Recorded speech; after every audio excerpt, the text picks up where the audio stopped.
তুই নম্বর ব্লক করে রেখেছেন, আপনাকে অন্য নম্বর থেকে দেখাবো, আপনি কলেজ পাবেন। আপনার কি মিনিমাম একটা মনুষ্যত্ব করতে, আপনাকে কি আস্তে করে বলে গেলাম, ভালোভাবে বুঝিয়ে গেলাম। কারা তোমাকে বলেছে, কারা বলেছে? যেটা বলেছে তাই তো দিয়েছে। এটা বিরিয়ানি প্যাকেট দিয়েছে, সিঙ্গুরে গেছিল। ক্লাস বন্ধ করে পড়ুয়াদের মুখ্যমন্ত্রীর সভায় নিয়ে যাওয়ার অভিযোগ, তীব্র ক্ষোভে অভিভাবকেরা। স্কুলে পাঠিয়েছিলেন পড়াশোনার জন্য, অথচ ক্লাস না করিয়ে পড়ুয়াদের নিয়ে যাওয়া হলো মুখ্যমন্ত্রীর সভায়। এই অভিযোগ ঘিরে তুমুল বিতর্ক শুরু হয়েছে সিঙ্গুরে।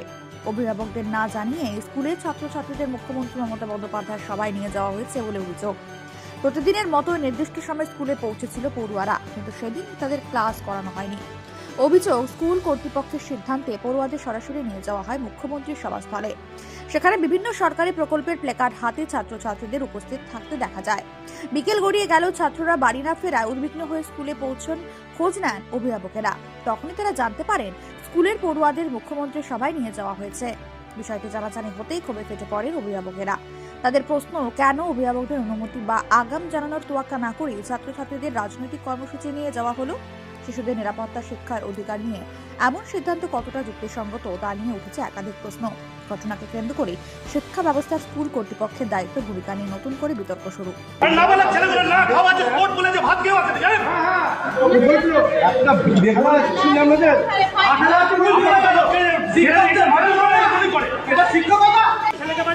আমি যার কাছে ছেলেকে বাড়িতে আমি তাকে ধরবো, কোথা থেকে কি এসছে, আপনি কার পারমিশনে করছেন? আপনি তাকে রাখুন, তাকে বলুন ইনফরমেশন যেমন প্রবলেম হচ্ছে।